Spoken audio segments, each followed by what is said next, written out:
या देवी सर्वभूतेषु मां शक्तिरूपेण संस्थिता नमस्तस्यै नमस्तस्यै नमस्तस्यै नमो नमः।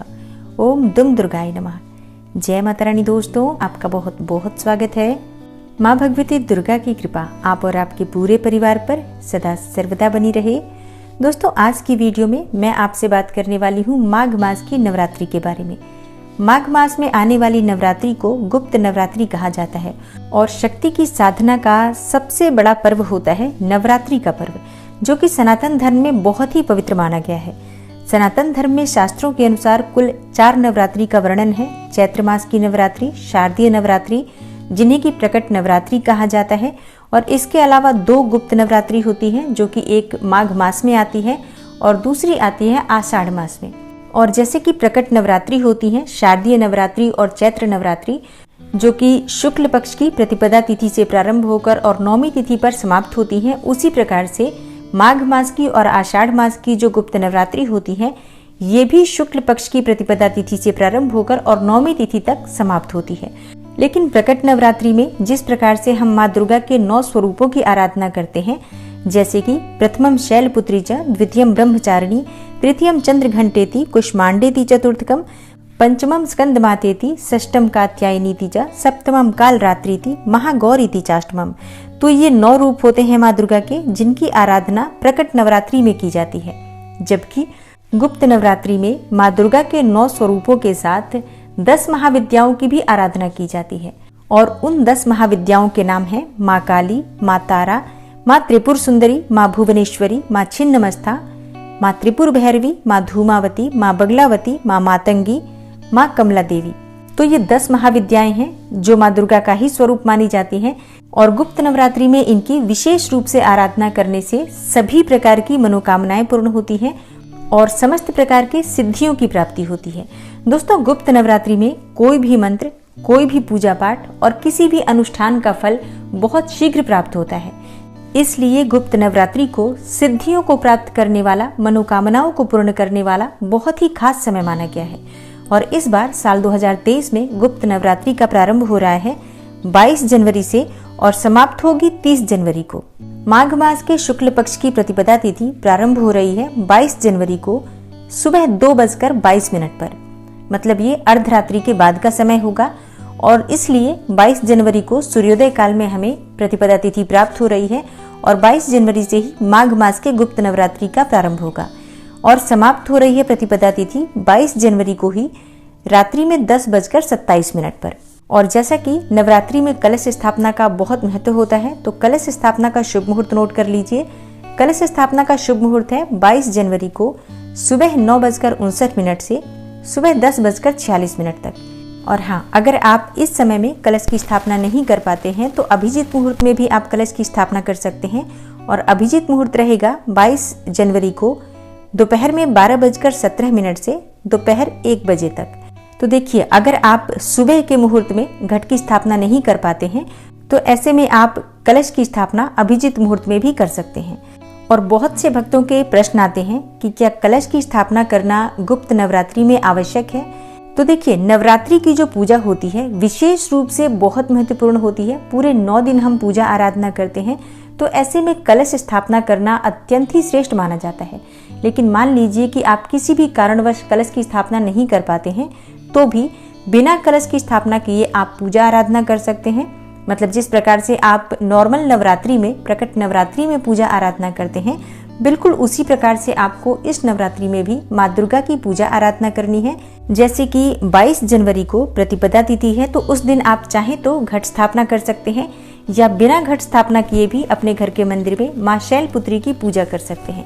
और इसके बाद जैसे कि प्रतिदिन माँ दुर्गा के अलग अलग स्वरूप की आराधना हम नवरात्रि में करते हैं, प्रकट नवरात्रि में, उसी प्रकार से इस नवरात्रि में आप प्रतिदिन माँ दुर्गा के अलग अलग स्वरूपों की पूजा आराधना कर सकते हैं।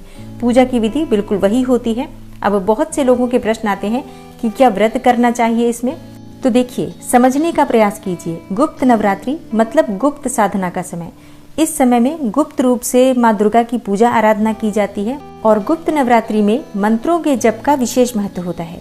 ये समय सिद्धियों की प्राप्ति का होता है, तो इस समय में अपनी मनोकामना के अनुसार आप किसी भी मंत्र का जप कर सकते हैं। मतलब आप जिस चीज की कामना रखते हैं, धन प्राप्ति की, संतान प्राप्ति की, विवाह की या कोई भी और मनोकामना, तो अपनी मनोकामना के अनुसार किसी भी मंत्र का अधिक से अधिक संख्या में जप अगर आप करते हैं तो बहुत शीघ्र आपकी मनोकामना पूर्ण होती है।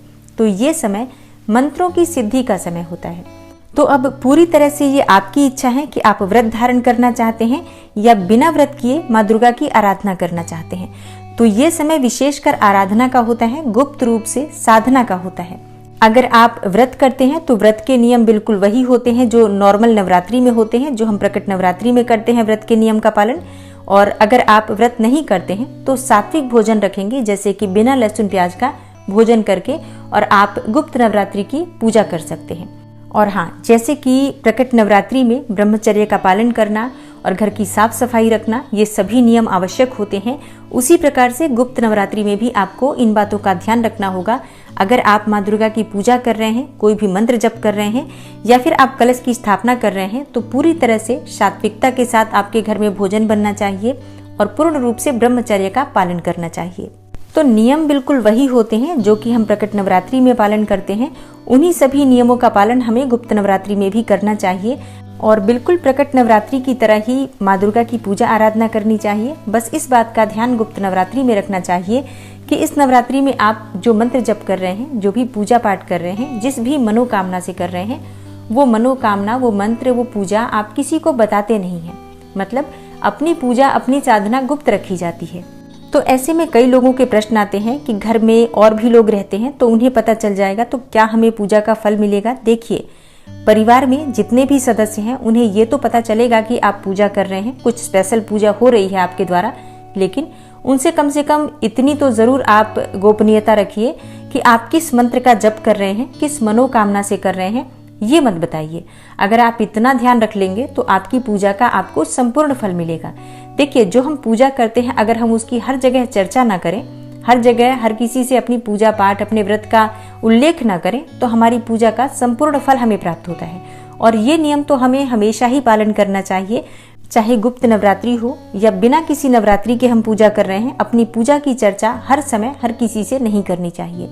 तो गुप्त नवरात्रि में इसी बात पर जोर दिया जाता है। और अब बात करें पूजा की विधि के बारे में, तो आप जैसे कि 22 जनवरी को प्रातःकाल जल्दी उठ जाइए और नित्य क्रिया से निवृत्त होकर घर के मंदिर में आप चाहें तो पूजा कर सकते हैं या अलग से चौकी लगाकर भी पूजा कर सकते हैं। ये पूरी तरह से आपकी अपनी इच्छा पर निर्भर करता है।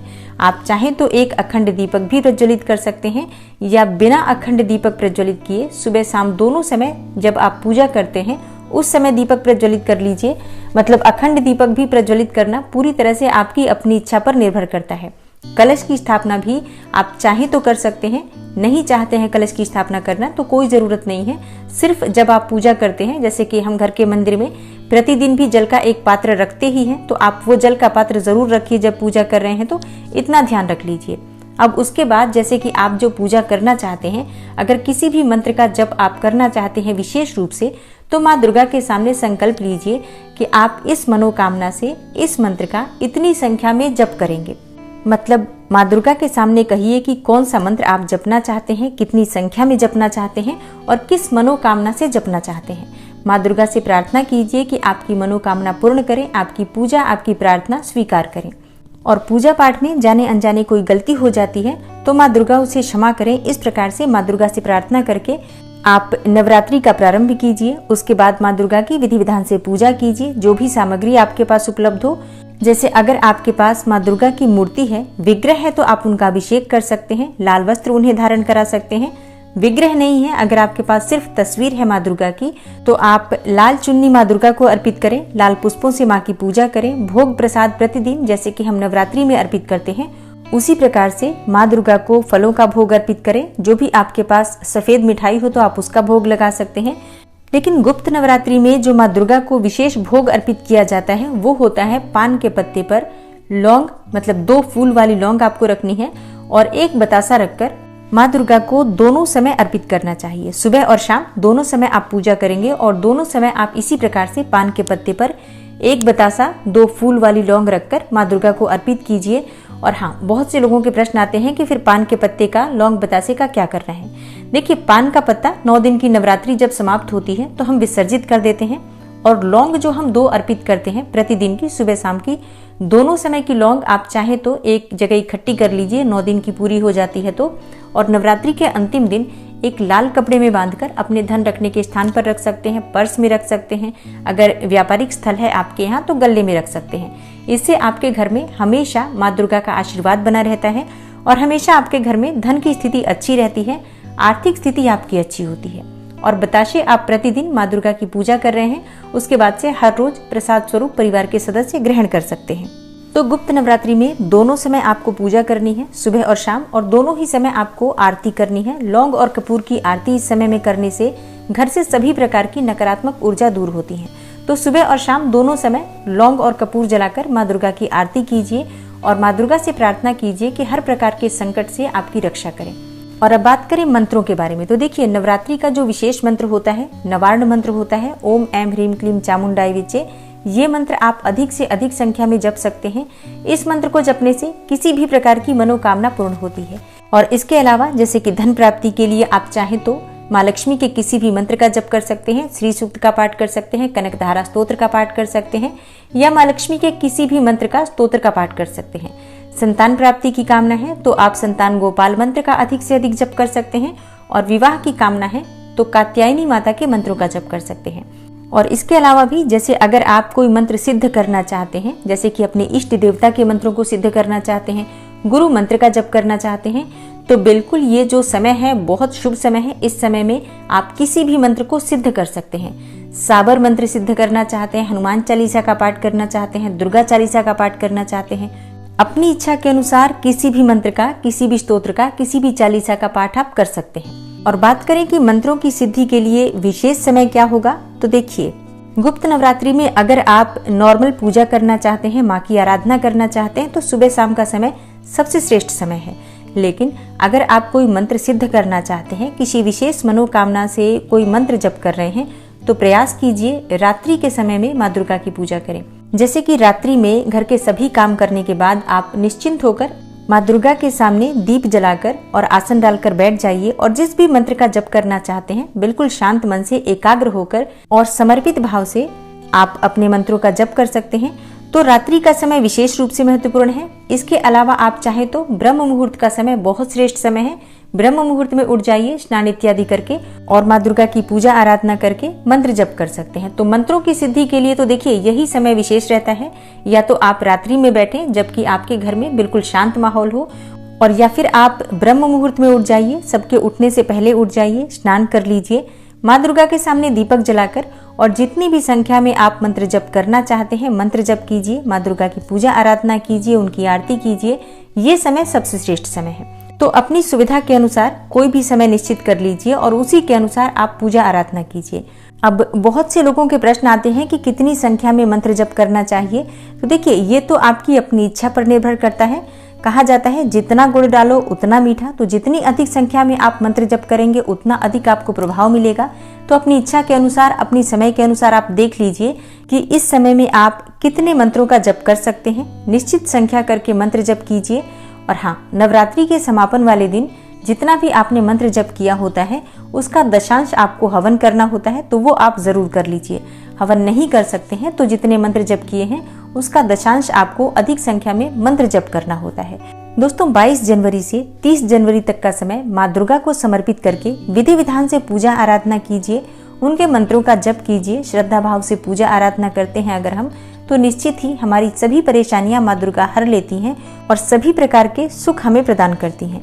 दोस्तों उम्मीद करती हूँ आज की वीडियो से आपको लाभ अवश्य होगा। अच्छी लगी हो वीडियो तो लाइक जरूर कीजिए और शेयर ज़्यादा से ज़्यादा इस वीडियो को कीजिए, जिससे कि दूसरे लोगों को भी गुप्त नवरात्रि की जानकारी हो और सभी लोग माँ दुर्गा की पूजा आराधना करके माँ भगवती जगदम्बा की कृपा प्राप्त कर सकें। तो सनातन धर्म का नियम है कि ज़्यादा से ज़्यादा अपने धर्म का प्रचार करना चाहिए। तो प्रयास कीजिए जितनी ज़्यादा हो सके वीडियो को शेयर करें आप। मिलती हूँ मैं आपसे अगली वीडियो में, तब तक के लिए नमस्कार।